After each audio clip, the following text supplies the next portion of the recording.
Dead Man Secrets. A Frank Murray investigation. Narrated by Frank Murray, private investigator. They say the dead can't hurt you. That once someone's in the ground, their secrets die with them. But in 15 years of working as a private investigator, I've learned that the dead cast the longest shadows. Their secrets don't die. They fester, they grow, they reach out from beyond the grave and destroy the living. The name's Frank Murray, and I work out an office above Chen's Golden Dragon on 4th Street. The smell of fried rice is as permanent as the water stains on my ceiling, though at least the ceiling doesn't leak anymore thanks to counterfeit case. My coffee maker is new enough to work without coaxing, my window doesn't have a crack, and my filing cabinet opens on the first try. Small victories, but I'll take them. It was a Wednesday afternoon in December when the dead man's lawyer walked into my office. She was in her 60s, steel gray hair, designer glasses, carrying a leather briefcase that probably cost more than my monthly rent. Everything about her screamed old money and older secrets. "Mr. Murray," she said, not bothering with pleasantries. "My name is Eleanor Hartwick. I'm the executor of the estate of Raymond Blackwood. Have you heard of him?" I had. Raymond Blackwood was a real estate mogul who died 3 months ago at the age of 72. Heart attack in his home office. Discovered by his housekeeper the next morning. His death had made the papers, not front page, but business section, the kind of obituary that lists properties owned and empires built. "I know the name," I said. "What's this about?" Eleanor set her briefcase on my desk and opened it with practiced efficiency.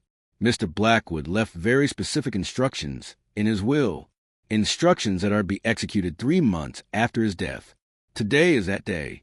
She pulled out a sealed envelope, thick with contents, and placed it in front of me. My name was written on the front in elegant handwriting. Frank Murray, private investigator. "I don't understand," I said. "I never met Raymond Blackwood. Nevertheless, he knew of you, and he's hired you for a job that will begin today and, if his instructions are correct, will put you in considerable danger." Eleanor's expression was unreadable. Inside that envelope is a retainer of $50,000, along with a letter explaining what Mr. Blackwood wants you to investigate. You're under no obligation to accept. But once you open that envelope and read the letter, certain parties will become aware that you're involved. What parties? The kind that killed Raymond Blackwood and made it look like a heart attack. The room suddenly felt colder. Eleanor Hartwick watched me with the calm of someone who'd seen everything and was no longer surprised by human nature. "You're saying Raymond Blackwood was murdered," I said slowly. "I'm saying that Raymond Blackwood believed he was going to be murdered, and he was correct. He set up a contingency, this envelope, these instructions, to ensure that even after his death, the truth would come out." Eleanor stood. "The choice is yours, Mr. Murray. Walk away, and you'll never know what's in that envelope. Open it, and you'll be stepping into something that's already cost one man his life." She left her card on my desk and walked out, her heels clicking on the linoleum with the finality of a closing coffin lid. I sat there for a long moment, looking at the envelope. $50,000. My biggest payday yet. But also a dead man's last wish, a murdered millionaire's final play for justice. I opened the envelope. Inside was a cashier's check for $50,000, made out to me, dated 3 months ago, right before Blackwood died. There was also a letter, written in the same elegant handwriting as my name on the envelope. "Mr. Murray, if you're reading this, I am dead, and if Eleanor has followed my instructions, you are about to embark on the most dangerous investigation of your career. My name is Raymond Blackwood. For 40 years, I built a real estate empire in this city. I made fortunes, broke competitors, and accumulated more wealth than any man needs. But I also accumulated secrets, terrible secrets, the kind that end careers, destroy families, and get people killed. 6 months ago, I discovered something that changed everything. Evidence of conspiracies so large, so deeply rooted in the city's power structure, that exposed it would bring down some of the most powerful people in the state. I planned to go public with this information. That's when the threats started. They told me to keep quiet, or I would die. I ignored them. They were more creative the second time. They killed my dog, poisoned him, and left him on my doorstep as a warning. I got the message. But I'm an old man, Mr. Murray. I don't have much time left regardless.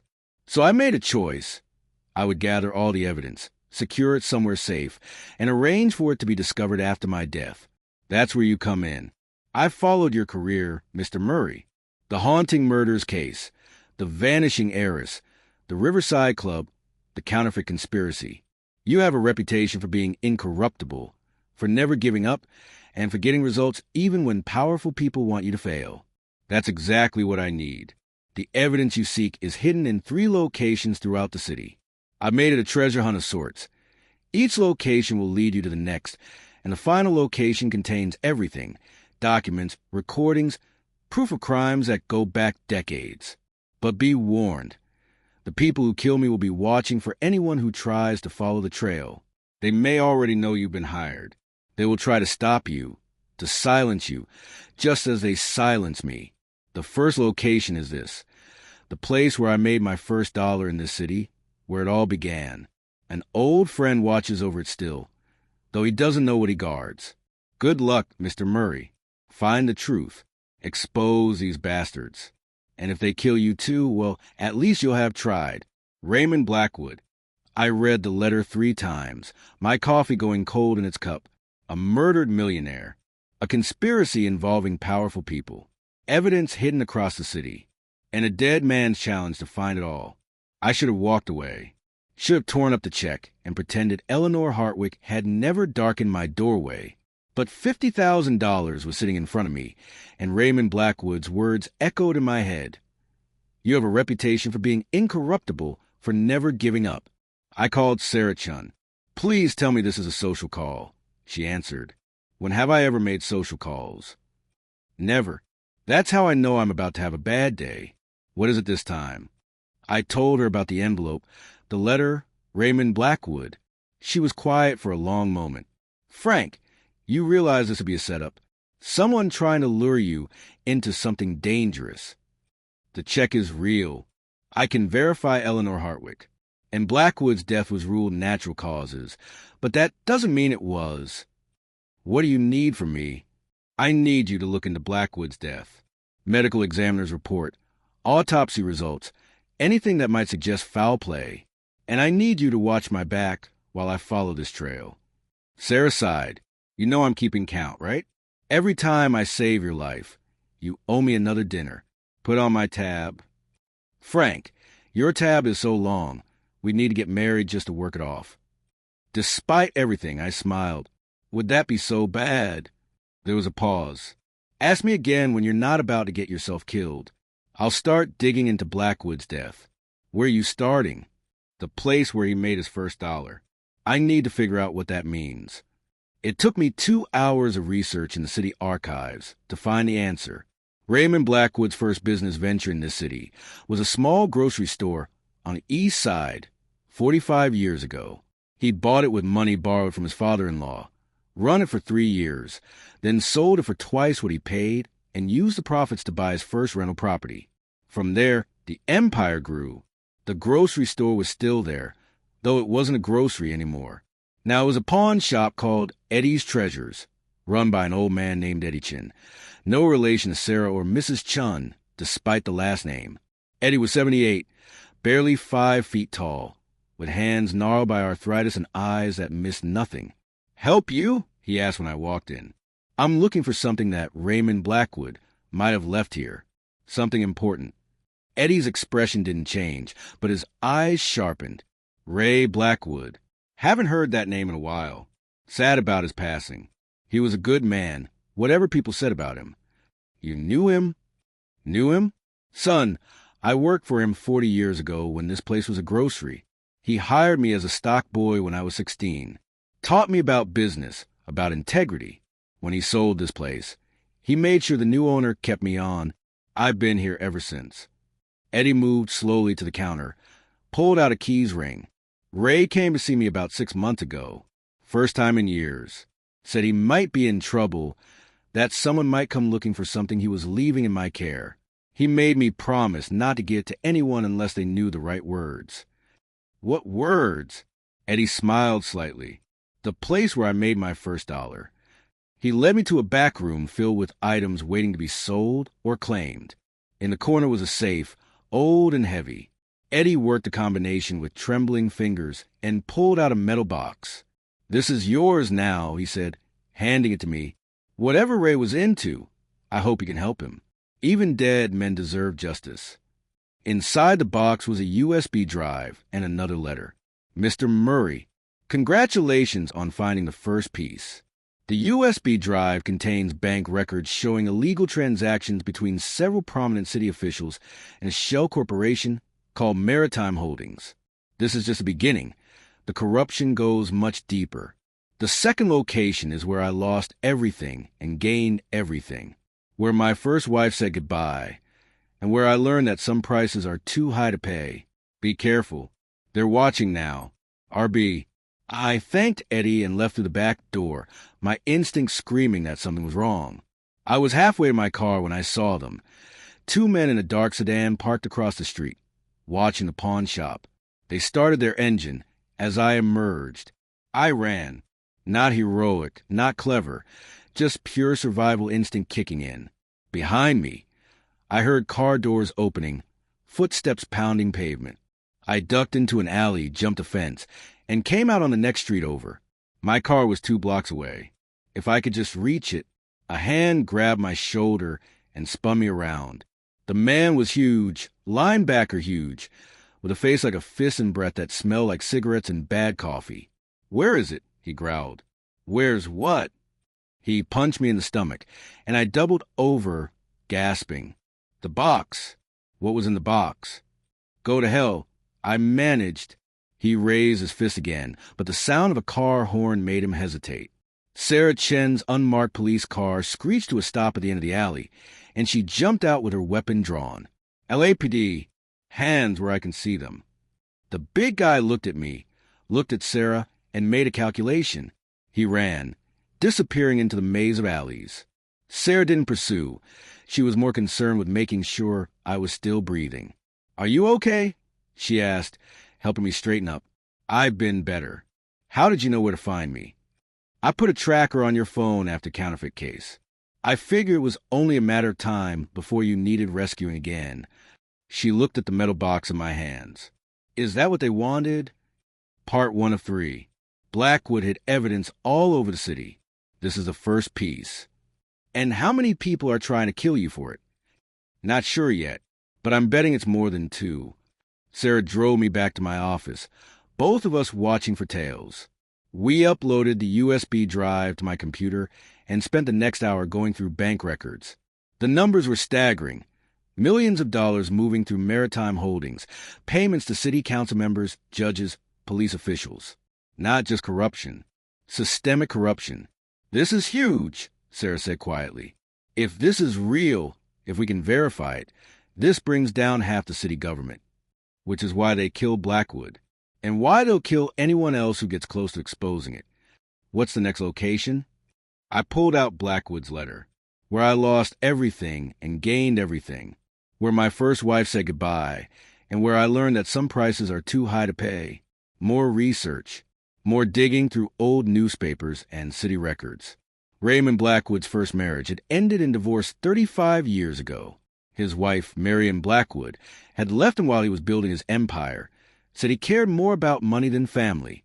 The divorce papers listed their home address at the time, a modest house in the suburbs that Blackwood had kept but never lived in again. According to property records, he still owned it. The house was dark and empty, surrounded by overgrown gardens and shadows that moved wrong. Sarah insisted on coming with me, and I wasn't about to argue. We approached carefully, guns drawn, watching for any sign of the men who tried to grab me earlier.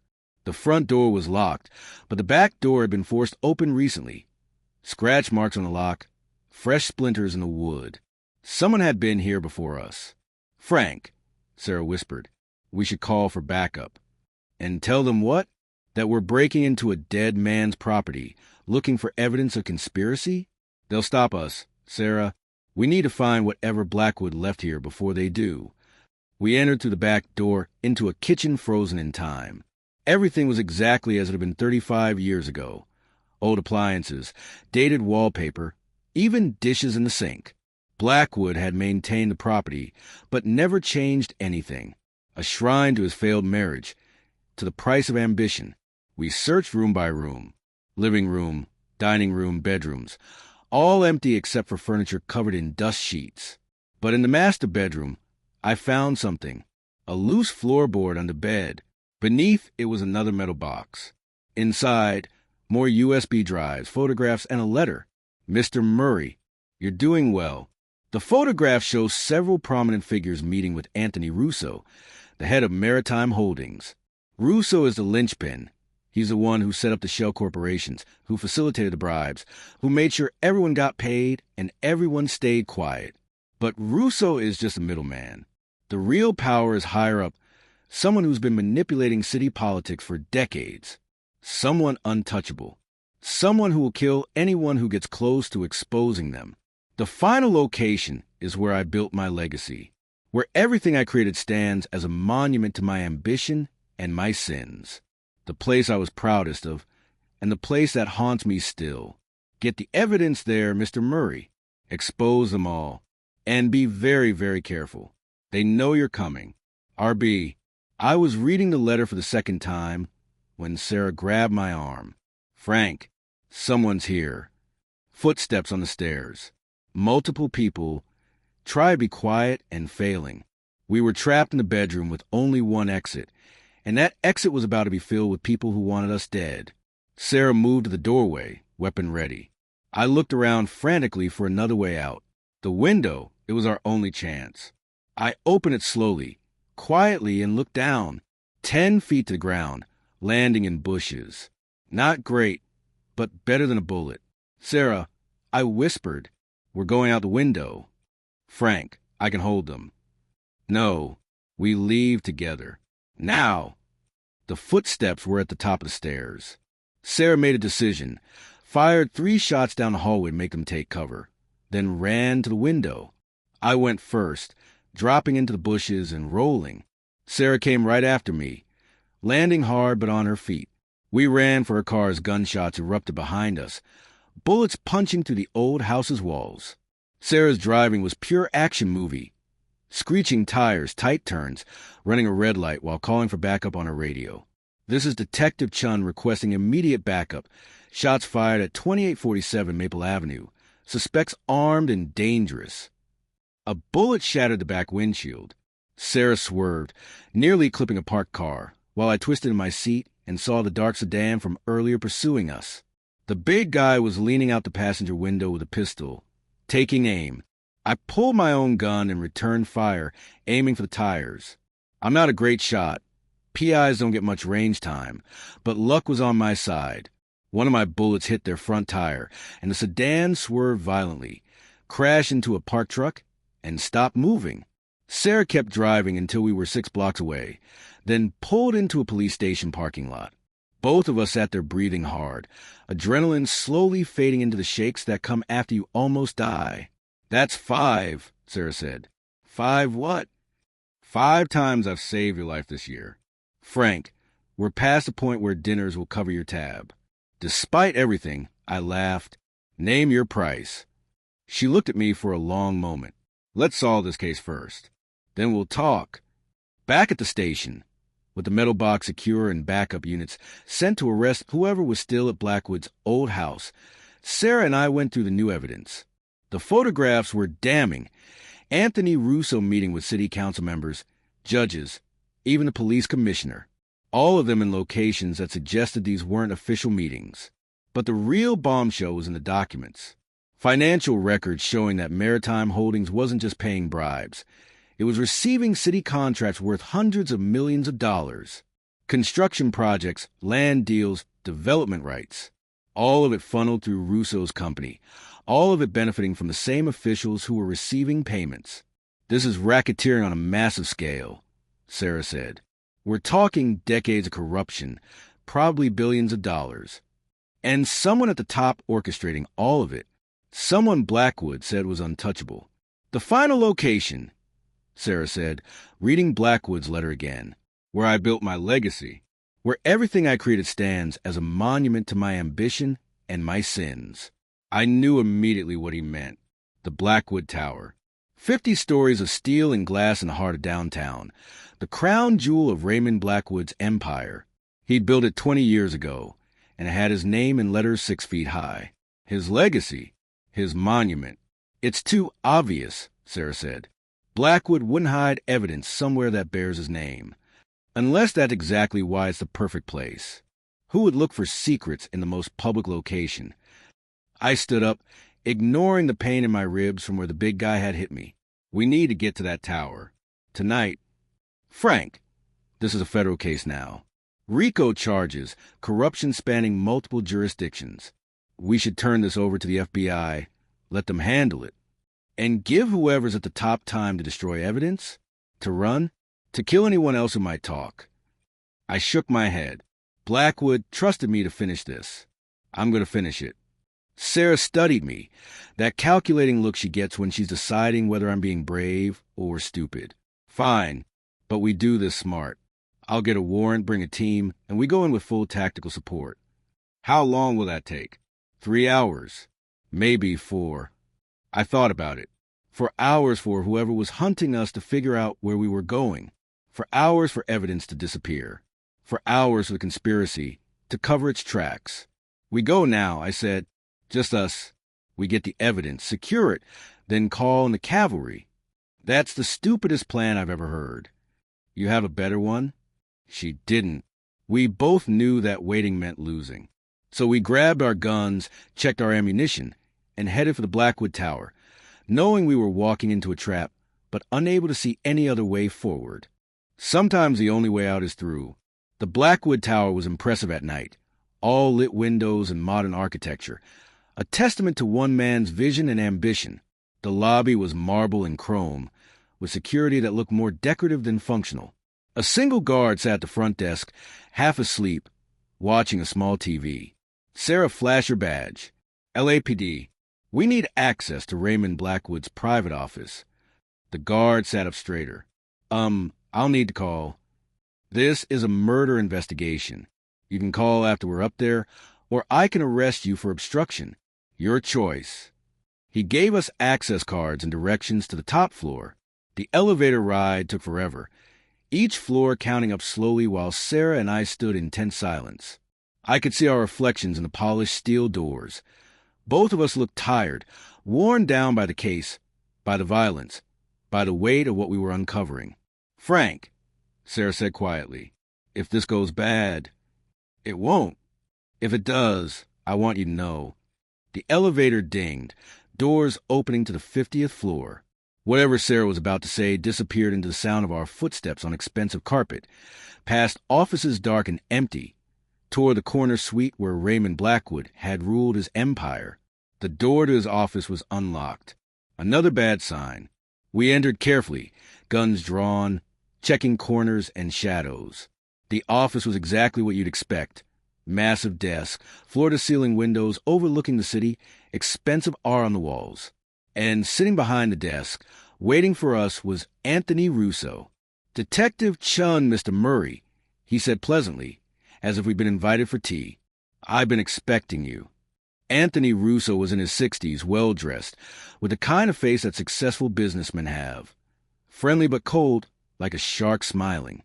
He wasn't alone, for men stood around the office, all armed, all watching us with the casual awareness of professionals. Put your guns on the floor, Russo said. Slowly. We had no choice. 4 against 2, and they already had the drop on us. I set my point .38 on the carpet and watched Sarah do the same with her service weapon. Smart, Russo said. Raymond always said you were smart, Murray. He followed your career, you know, called you incorruptible. I always thought that was naive. Everyone can be corrupted. It's just a matter of finding the right price. You killed him, I said. You killed Raymond Blackwood. I did. Personally, in fact. Injected him with a compound that triggered a massive heart attack. Untraceable, painless, perfect. Raymond was a brilliant businessman, but he was foolish to think he could expose us without consequences. Us, Sarah said. Who else is involved? Russo smiled. That's the question, isn't it? Raymond found out about our operation, the bribes, the contracts, the money flowing through Maritime Holdings. He thought if he went public, he could bring us down. What he didn't realize is that we're protected at the highest levels.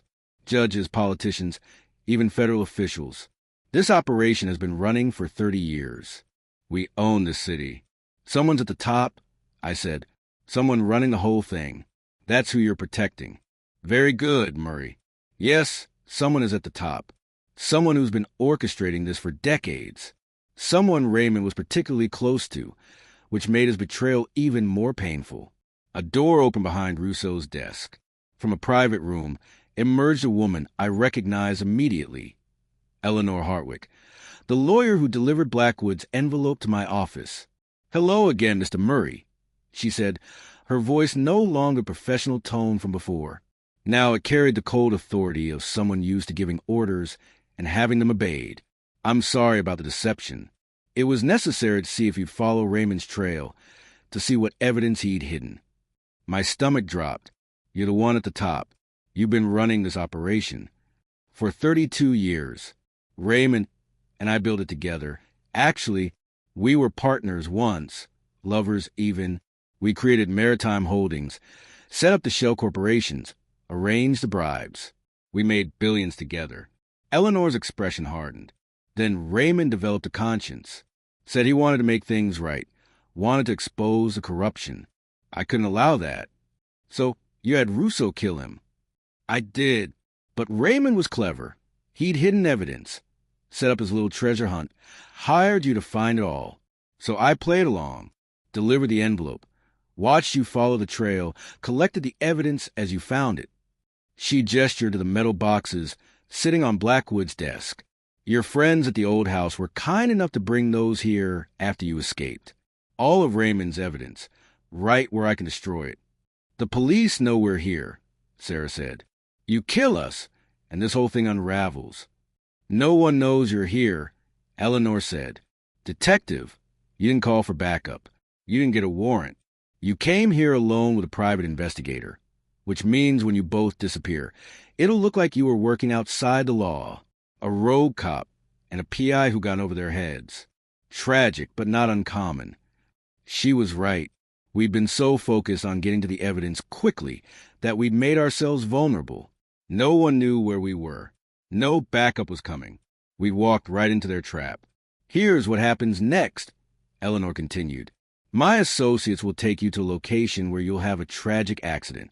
Your bodies will be found in a few days, and the investigation will conclude you were involved in criminal activity. Maritime Holdings will continue operating. The bribes will continue. The city will remain under our control. And Raymond's quaint attempt at redemption will be forgotten." Rousseau stood up, pulling out a pistol. "Time to go." The 4 armed men moved toward us. Sarah and I exchanged looks. We were out of options, out of time, out of luck. Then the windows exploded. Glass shattered inward as tactical teams rappelled down from the roof, coming through every window simultaneously. The office erupted in chaos. Smoke grenades, flashbangs shouted commands. Rousseau's men went for their guns, but they were outmatched and outmaneuvered. Within seconds, all 4 were on the ground, cuffed.